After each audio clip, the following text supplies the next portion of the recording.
Good afternoon and welcome to the Midday News. Here's what we have in the bulletin.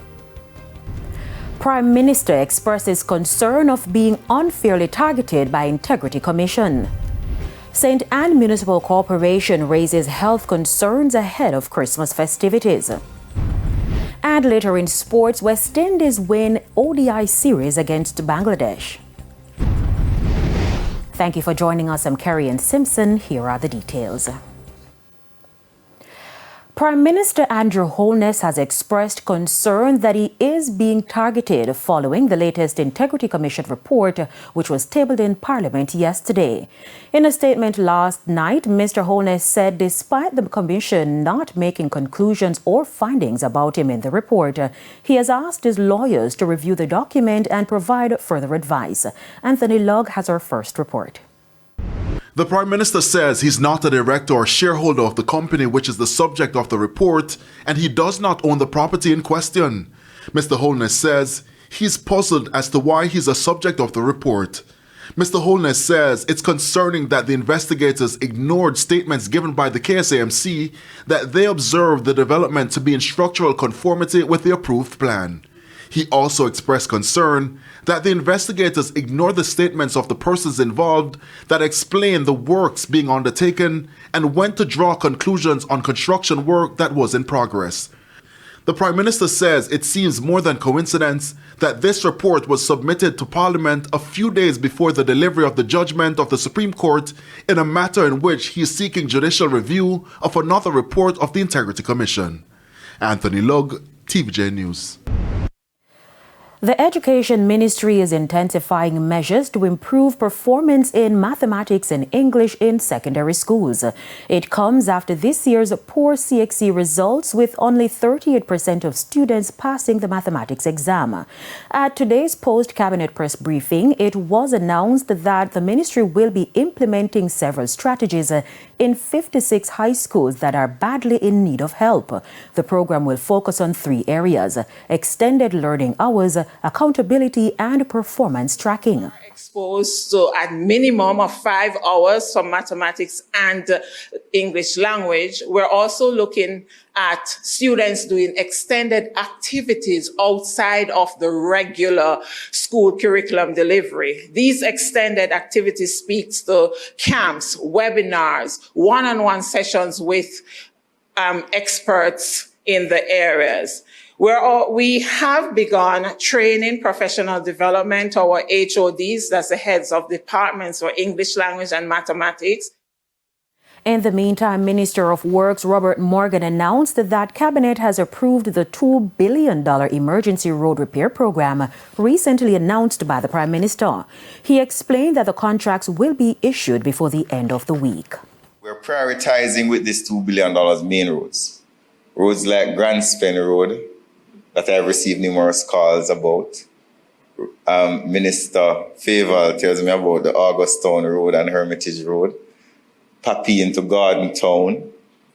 Minister Cuthbert told me about a road, Red Hills, going up to the hills. We've gotten requests from St. James, Hanover, the Seawall Road between Negril and Lucy. And we'll have more on today's post-cabinet press briefing in Primetime News at 7. The people of St. Thomas now have access to what the JUTC's leadership is calling more reliable and safe transportation. It comes as the company continues to roll out its units to parts of St. Thomas. Dwayne Anderson has this report. Students, the elderly, and women with kids, all at the front of the queues Tuesday morning to board their bus in Yalas and Morant Bay, St. Thomas.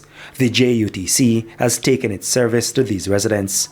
Transport Minister Darrell Vaz watched from around 6 a.m. Tuesday to see how the process worked. I'm reminding all commuters to get your smart cards to benefit from the reduced rates. What I'm seeing here in Morant Bay, most of the people are using cash still. Majority is still cash, so they're not benefiting from the introductory smart card rates, which is 50%.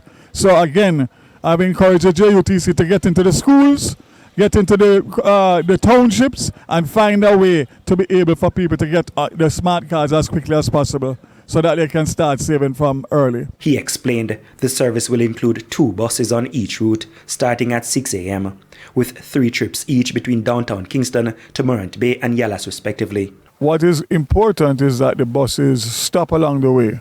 So it's not a straight from downtown to Yallas or to Morant Bay. They stop at all the necessary points where there is communities and potential traffic. And with the people of St. Thomas already taking to the service, like the figurative ducks to water, the Transport Minister explained residents of other parishes will experience the service in the coming days. But this is just the beginning, because I've been informed by the Managing Director that on Monday we'll be rolling out to Maypen and Williamsfield. There is going to be an introduction of a new route between Spanish Town and Portmore. And where's the other one? And also to Old Harbour. So again, we are trying to expand the routes, especially in the Christmas, to allow for everybody to be able to move in a free, efficient manner. Dwayne Anderson, TVJ News. The mother of 31-year-old Shane Scott, otherwise called Chin Chin, is making an appeal for him to turn himself into the police. Scott escaped custody from the holding area of the St. Mary Parish Court on Friday. He is from Manchester Lane, Cox Street in Port Maria. He is facing charges of attempted rape, larceny, assault at common law and unlawful wounding. Scott, who has been in custody since February 21, 2024, is also wanted in connection with a threat warrant. He didn't have to run. He's not a gunman. He never killed nobody. So may I plead to you, Shane Scott, my son, otherwise Chin Chin. I'm your mother. I love you, and if you love me so much as what you said, may I ask you please turn in yourself to the police. The police them is running up and down, cannot catch you. You need to turn in yourself. May I plead to you, may I beg you. And officers may I ask you not to shoot him. He's not a gunman. Just make him surrender and bring him in for me, please and thanks. Me tired. Shane, me tired. Me the mother pressure. May I beg you, come in. Me tired. Me tired to cry. Please, my son, come in. You know your mother will love you. You don't need to do that. Residents in Hanover are breathing a sigh of relief following news that the National Works Agency NWA has cleaned the Riley River that runs under the Riley Bridge and Q River that were severely blocked by bamboos and other debris. The areas are known to spark flooding in the past. So we don't have to worry about our sand and stone being washed away, because climate change is real, As nowadays, we don't have any rainy season anymore. We get the rain right through the year now, and this is happening because of the climate change. So I must say, some people may say at this time, it is not the correct time to clean it, but we never know when we will have a rainy season.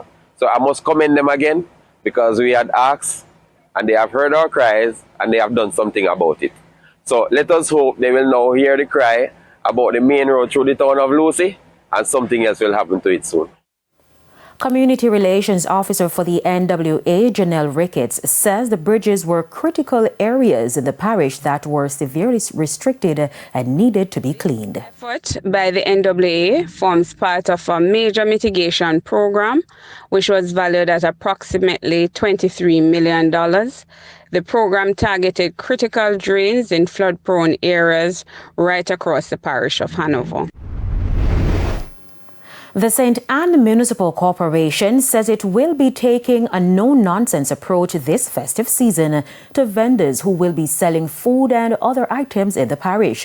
Chairman of the corporation, Michael Belnavis, was providing an update on plans for the parish for the Yuletide festivities.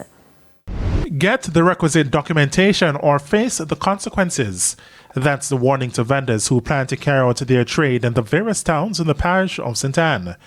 Chairman of the Municipal Corporation, Michael Belnavis, says it cannot be business as usual this Christmas season, especially for food vendors.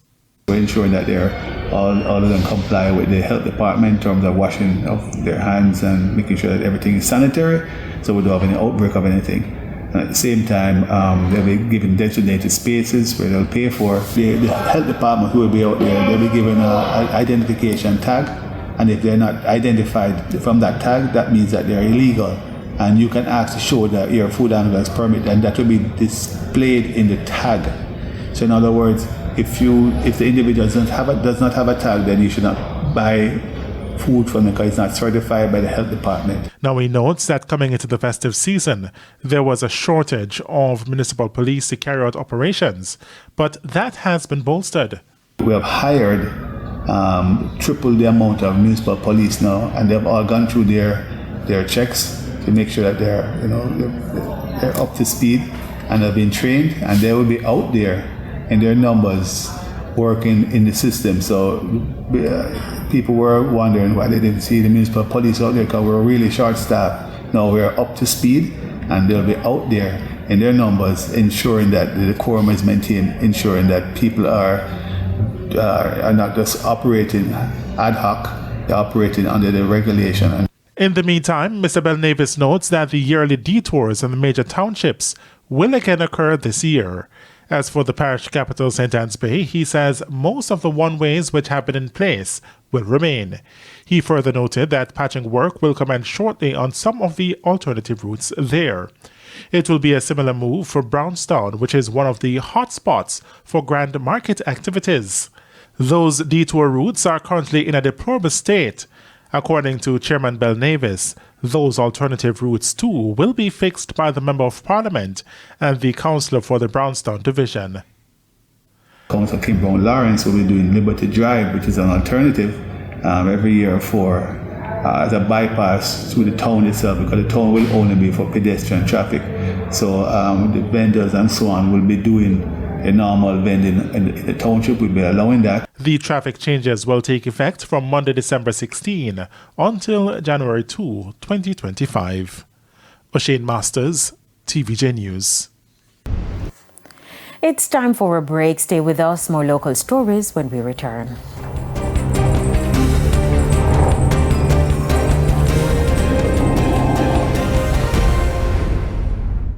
Welcome back to the Midday News. Time now for the Business Minute. The Jamaica Bankers Association is considering the implementation of an instant payment system, which will allow for the transfer of funds in near real time between banks, regardless of the hour of day.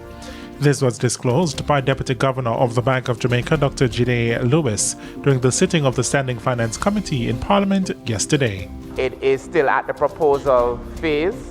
I'm sure they could be invited to make representation on their initiative and their intentions, but that would, I think, address that particular concern of funds not settling on the same day when it's being transferred from one retail bank to the other retail bank. So that's something that has been discussed. I believe there is broad support for it across the banking sector, and I believe they're in a position to give a fulsome update as to where they are on that matter.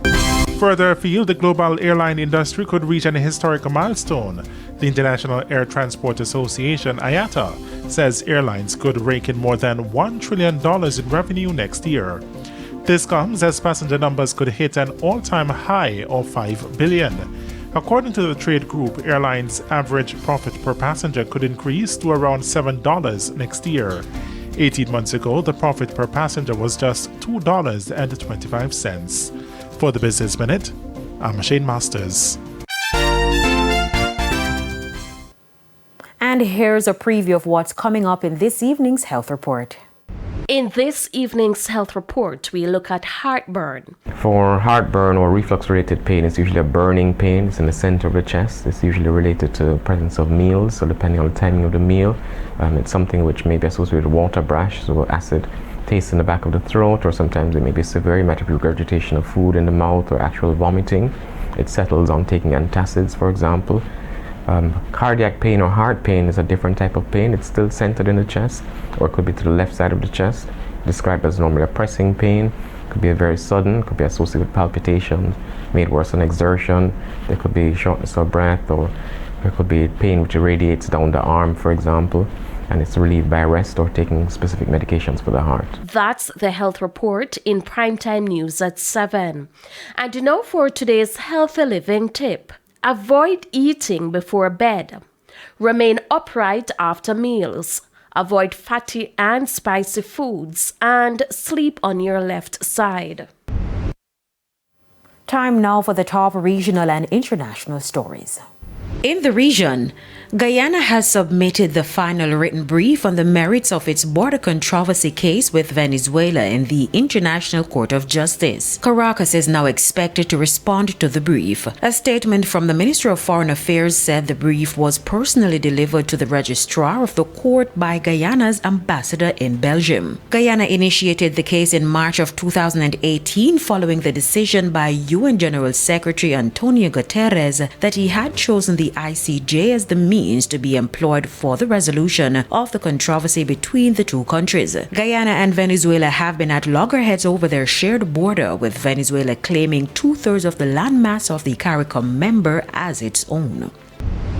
On the international scene, Syria's new interim prime minister has vowed to bring back millions of Syrian refugees, protect all citizens, and provide basic services, but acknowledged it would be difficult because the country lacks foreign currency. Bashir ran the rebel-led Salvation government in a tiny pocket of western Syria before the 12-day lightning rebel offensive swept into Damascus and toppled veteran autocratic President Bashar al-Assad. U.S. officials engaging with rebels urged them not to assume automatic leadership of the country, but instead run an inclusive process to form a transitional government. And those were the top regional and international stories.